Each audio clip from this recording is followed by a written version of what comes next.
Ça y est, on entend le refrain des marchands de canons.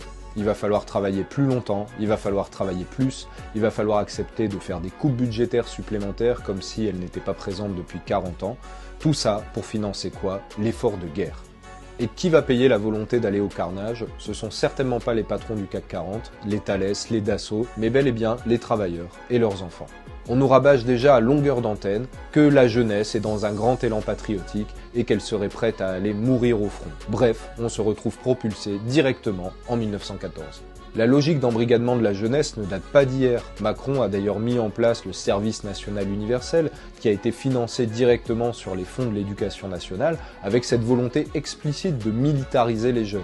La marche à la guerre se fait toujours directement contre l'intérêt des travailleurs. Regardez ce qui est visé. Nos retraites, nos salaires, nos services publics, c'est tout ça qui est dans le viseur du gouvernement dès qu'il s'agit de marcher à la guerre.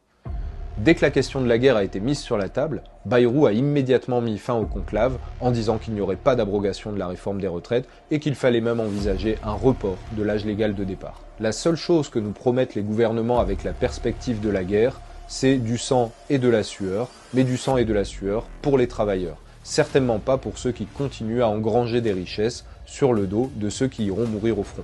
Alors assez de sacrifices, pas un centime pour leur guerre, notre lutte c'est pour nos retraites, pour nos salaires, pour nos conditions de travail et pour notre jeunesse. Nous ne le dirons jamais assez, le camp des travailleurs, c'est celui de la paix.